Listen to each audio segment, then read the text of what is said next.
How are we doing, class? This is the long anticipated chapter 4, ethics and legal stuff, when we do new school selling. Now, being that you are Stillman students, and being that ethics is one of the pillars of the Stillman School, and being that you have ethics in pretty much every one of your classes, some of this stuff you may have heard before. But that's okay. What I need to do is frame it in terms of new school selling. Because if we're talking about CLV and CRM and long-term relationships, ethics is a significant part of that relationship. So, broadly speaking, what you probably have had prior to this class is business ethics. You know, this is Dr. Jack Shannon. You know, moral principles. You know, we've had many companies that do not behave in an ethical manner, particularly Enron, WorldCom are two examples right here. Now, when we're talking about sales management, right? Well, we're still not in sales management yet. Broadly speaking, all firms have an ethical responsibility and a social responsibility to their external customers, internal employees, their shareholders, but also people in their supply chain, the government, and creditors, particularly people we pay taxes to and people we owe money to. Right? When we talk about it in terms for salespeople, right? We're going to talk about salespeople, and then we're going to talk about sales managers. We have ethics concerning customers. We have ethics concerning employers. So first, let's do our customer stack. Now, we need to be honest with our customers. If it is a long-term relationship we're talking about here, then we definitely need to be on the up and up. Now, gifts, entertainment, bribes, these are all ways to sway favor. As a matter of fact, Walmart in China has issues with this because it's part of the culture in China, this gift-giving culture. And Walmart does not accept anything, which is fine for the US, but not so fine in China, to the point where they wear their name badges lanyards, and literally it says on it, "Please don't offer me a gift because I will not accept it." You don't want to put the person in that situation of declining a gift and them not liking you, because it's very disrespectful culturally. Now, we need significant fair treatment with our customers. Some people get extra special treatment. It can be very costly. Particularly within manufacturing, sometimes there's confidentiality leaks or other information that probably should not be leaked across salespeople from customers about another competitor. When we talk about employers, okay, salespeople could cheat. They could misuse company resources. They could say that they're going to play golf with a client, or they're going on a dinner with a client, or they're taking their client for a particular event and they don't go, or they take a friend, or they not even just the expenses with money, but also maybe their call sheets, or saying that they took a meeting and the meeting never happened just to make their activity numbers look good for the month. Also, any kind of inappropriate relationships with other employees or other customers, outside of the business relationship, probably would not be something on the up and up. Friends, yes. Beyond that, it probably has to be disclosed. Now, when we talk about with salespeople, one of the biggest ethical issues that is very common is sales pressure, right? This is one I've been hinting at in previous classes, and I wanted to make sure that I got to this class to talk about it. If you apply too much sales pressure, you make someone uncomfortable. Sometimes when they're uncomfortable, you force them to make a decision. This pressure is unethical. I mean, if you're thinking about trying to develop a long-term relationship with someone with a CLV mentality, why are you applying pressure now? This is very old school, always be closing, ABC, always be closing, always be closing.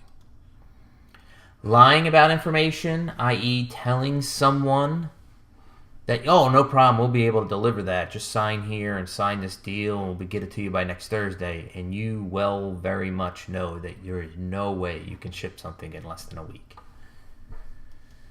Also, salespeople,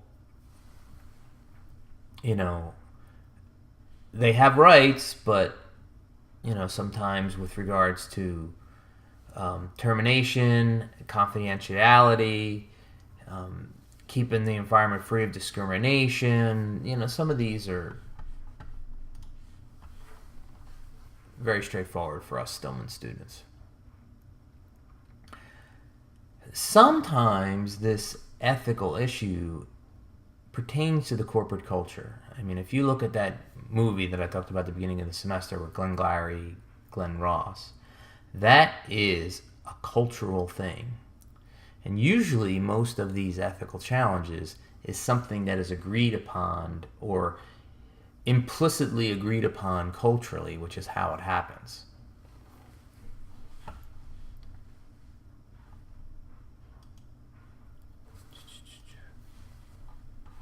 Now, internationally, I already gave you one example with Walmart. This is when ethics gets even that more challenging. See, when we talk about ethics, anything that is illegal is by definition unethical. But there are multiple things that are legal and they're also unethical.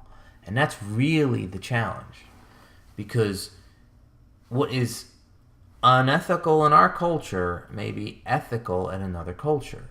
Does that mean, should you accept the local culture and their norms and beliefs and behaviors? This is a gray area.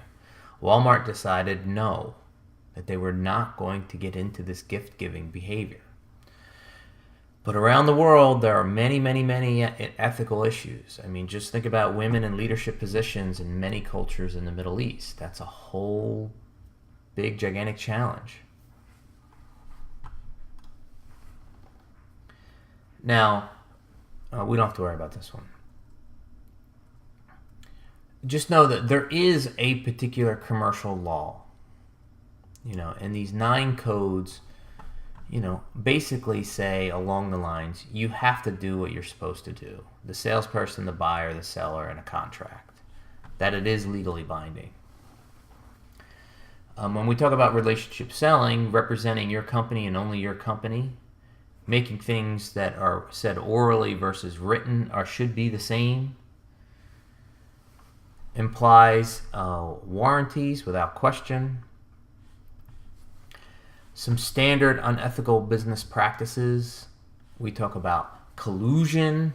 We're absolutely, we're not talking with competitors and fixing prices. We're not forcing our channel members or supply chain members to stop carrying someone's competitor product just because you have some kind of power in the channel. Reciprocity is where that gift-giving behavior comes from, and some kind of obstruction. That would be also very unlawful, therefore unethical. Price discrimination. You cannot give different prices or discounts to different customers who purchase the same quantity and the same quality. Look, you can give a different price for a quantity discount or a quality discount, but you can't give different prices for the same quantity or the same quality. We cannot completely bash, particularly if they're untrue or unfair, statements about competitors. That is illegal. It is also unethical. Sales management, we need to, some of this, I said earlier that these ethical issues come down to culture. Well, sales management culture, training from the get-go can help sniff a lot of this stuff out. If you're true to yourself and your corporate culture up front, things are better. that there is a mentor consistently working with a salesperson. It could be the sales manager. It could be another senior salesperson. But this salesperson provides a guide towards these gray areas. You also manage particular salespeople effectively. You evaluate them in an ethical manner, quickly and fairly, and you serve as some kind of a role model. And most firms have a code of ethics. Seton Hall has it as part of our mission statement for the business school. Some people have an individual code of ethics, how some people behave, and there's things that they will do and not do. But if it's just so much better if you have that within a framework of a corporate code of ethics and a mission and a culture. Thank you. I'm going to be able to answer some questions on Wednesday about this, okay? Thanks.